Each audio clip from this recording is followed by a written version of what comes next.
আসসালামু আলাইকুম প্রিয় শিক্ষার্থী বন্ধুরা, আজকে আমরা ফিজিক্সের ঢাকা বোর্ড 2020 সালের কোশ্চেনটা সমাধান করছি। উদ্দীপকে ছিল স্থির অবস্থায় থাকা 5 কেজি ভরের একটি বস্তুর উপর 5 নিউটন বল 4 সেকেন্ড ধরে ক্রিয়া করছে।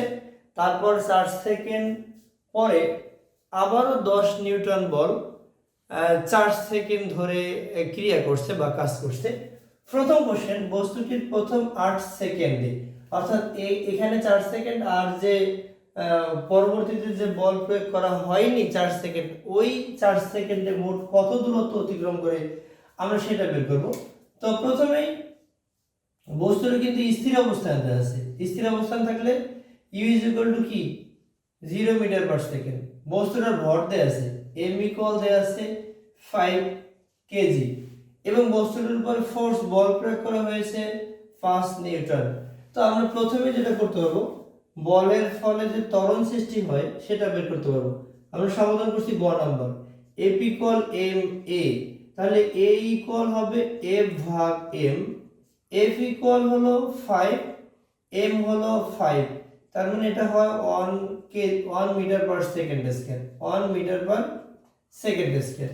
তো এখন এই 1 মিটার পার সেকেন্ড স্কয়ারে যদি 4 সেকেন্ড চলে, টাইম টি ইকুয়াল হলো, এটাকে টি1 বলতে পারি, টি1 হলো 4 সেকেন্ড।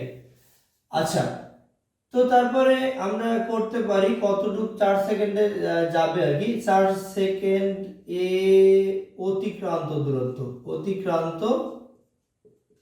দূরত্ব কত যাবে এটা আমরা একটু বের করে নিচ্ছি। তাহলে s1 ইকুয়াল হবে ut plus half of a t1 square.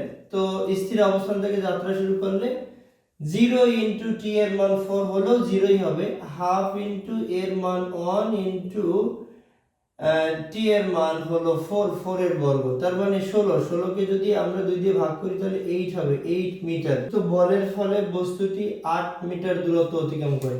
এবারে আমরা করতে পারি 4 সেকেন্ড পরে বেগ কত হবে সেটা আমরা একটু বের করব। v equal u plus a t1। স্থির অবস্থান থেকে যেহেতু যাত্রা শুরু করে, এটা 0, এ হলো 1 এবং t এর মান হলো 4, তার মানে এটা হলো 4। তো এখন আমরা শেষ 4 সেকেন্ড এ দূরত্ব, এটাকে আমরা করতে পারি s2 is equal to vt2। t2 কত, t2 is equal to 4। ওই যে 4 সেকেন্ড আসলে বলছে 4 সেকেন্ড পর, মানে আরো 4 সেকেন্ড, তার মানে এই 4 সেকেন্ড কিন্তু সমবেগে চলে। তো সমবেগে চলমান বস্তুর ক্ষেত্রে আমরা জানি s is equal to vt, তার মানে 4 into 4 মানে 4 ছাড়া কত 16।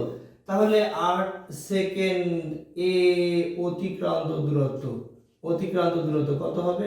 খুবই সহজ, এরকম আমরা অনেক অঙ্ক সমাধান করেছি ইনশাআল্লাহ, এগুলো অনেক সহজ। s1 প্লাস s2, s1 এর মান হলো 8 এবং s2 এর মান হলো 16, তার মানে রেজাল্ট আসছে 24 মিটার। কোশ্চেনটা দেখব, ঘ নম্বর কোশ্চেন সমাধান করার জন্য বলা আছে উদ্দীপকের তথ্যের আলোকে বেগ সময় লেখচিত্র অঙ্কন করতে। তার মানে আমাদের বেগ নির্ণয় করতে হবে। প্রথমে যদি বলি আদি অবস্থায়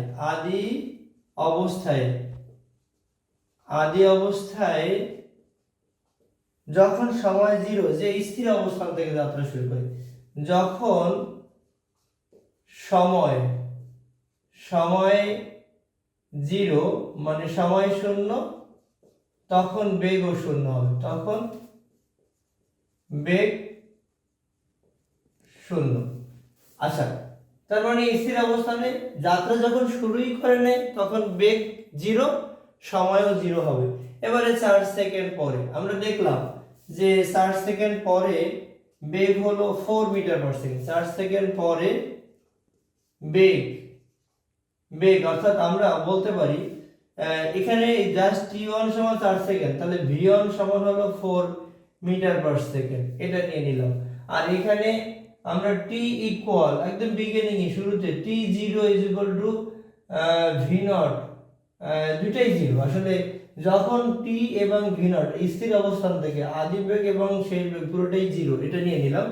এবারে 4 সেকেন্ড প্লাস এই আরো 4 সেকেন্ড প্লাস 4 সেকেন্ড, অর্থাৎ এই 8 সেকেন্ড পরে বেগ কত হবে?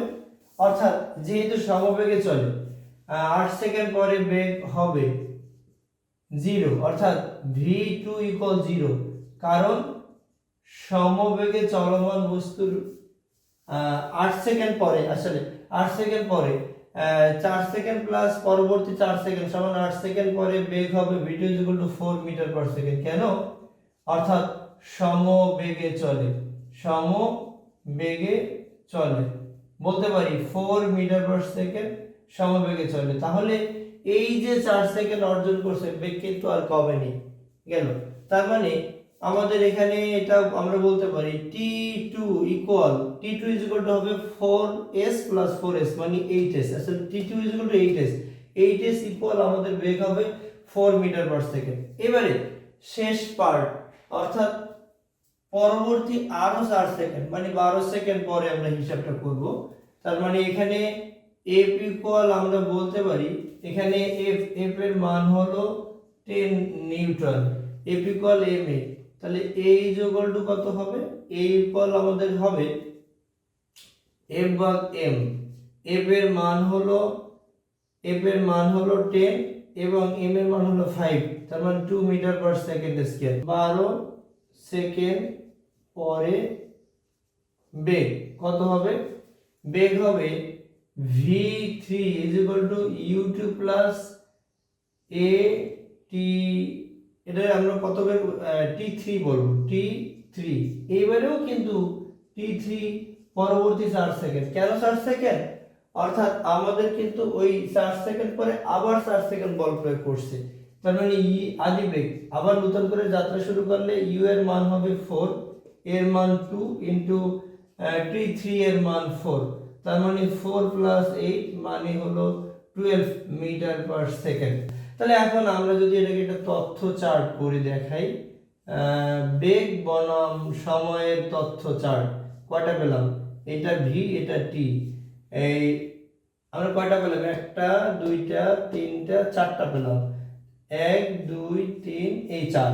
শুরুতে যখন বেগ 0 সময় 0, যখন বেগের মান হলো 4 সময় তখন 4, অর্থাৎ টাইম t1 4 সেকেন্ড, বেগ হলো 4 মিটার পার সেকেন্ড। যখন টাইম হলো 8 যখন টাইম হলো 8 সেকেন্ড, তখন বেগ হলো আবার 4 সেকেন্ড। এবারে যখন আমাদের সময় এক্স্যাক্টলি কত হলো? 12 সেকেন্ড। কেন 12 সেকেন্ড হবে? এই 4 সেকেন্ড মানে এখানে 8 সেকেন্ড, এরপরে আবারও 4 সেকেন্ড, তার মানে 12 সেকেন্ড, তখন আমাদের বেগ হলো এখানে 12 মিটার পার সেকেন্ড। তাহলে এটাকে যদি আমরা এই তথ্য চার্ট করি, মানে একটা লেখচিত্র অঙ্কন করে দেখাই, তাহলে x অক্ষ বরাবর সময় এবং y অক্ষ বরাবর বেগ স্থাপন করা হয়, তাকে বেগ বনাম সময়ের লেখচিত্র বলে। তো আমরা প্রতি 4 সেকেন্ড অন্তর অন্তর সময়টাকে কাউন্ট করব। এটা 0, এটা 4, এটা 8, এটা 12, অর্থাৎ 0, এখানে এটা 4, এটা 8, এটা 12। এখন আমরা জাস্ট এখানে 4 সেকেন্ড অন্তর অন্তর বেগটা কাউন্ট করব। যখন সময় 0 তখন বেগও 0, এরপরে 4 সেকেন্ড, তারপরে 8 সেকেন্ড, তারপর 12 সেকেন্ড, তারপর এখানে 4 metre per second, 8 metre per second, এখানে 12 মিটার পার সেকেন্ড। অর্থাৎ যখন সময় 0 তখন বেগও 0, যখন সময় 4 তখন বেগ 4, তার মানে এটা এইখানে হবে। যখন সময় 8 ছিল তখন বেগ 4 দিলাম, যখন সময় 12 তখন বেগ 12, তার মানে এটা হবে এখানে। তাহলে এটাকে যদি আমরা যোগ করে দেই, এতটুকু মূল বিন্দু করে সরলরেখা, এবং এটা x অক্ষের সমান্তরাল, এবং এটা আবার বাড়ছে, তাহলে কি বলা যায়?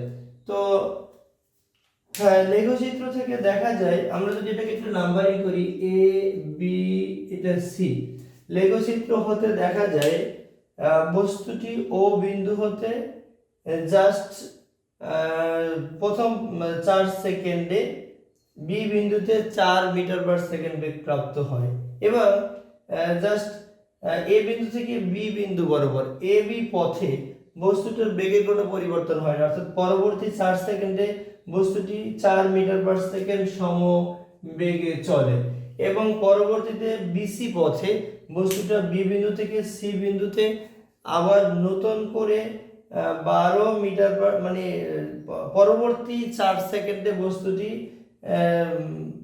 4 মিটার/সেকেন্ড বেগে যাত্রা শুরু করে এবং 12 মিটার/সেকেন্ড বেগে গিয়ে শেষ হয়।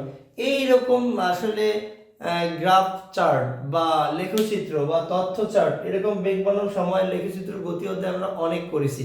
এটা তোমাদের কাছে খুব ইজি, তোমরা যদি পিছনের ক্লাসগুলো দেখো এটা তোমাদের কাছে খুব ইজি। ধন্যবাদ সকলকে।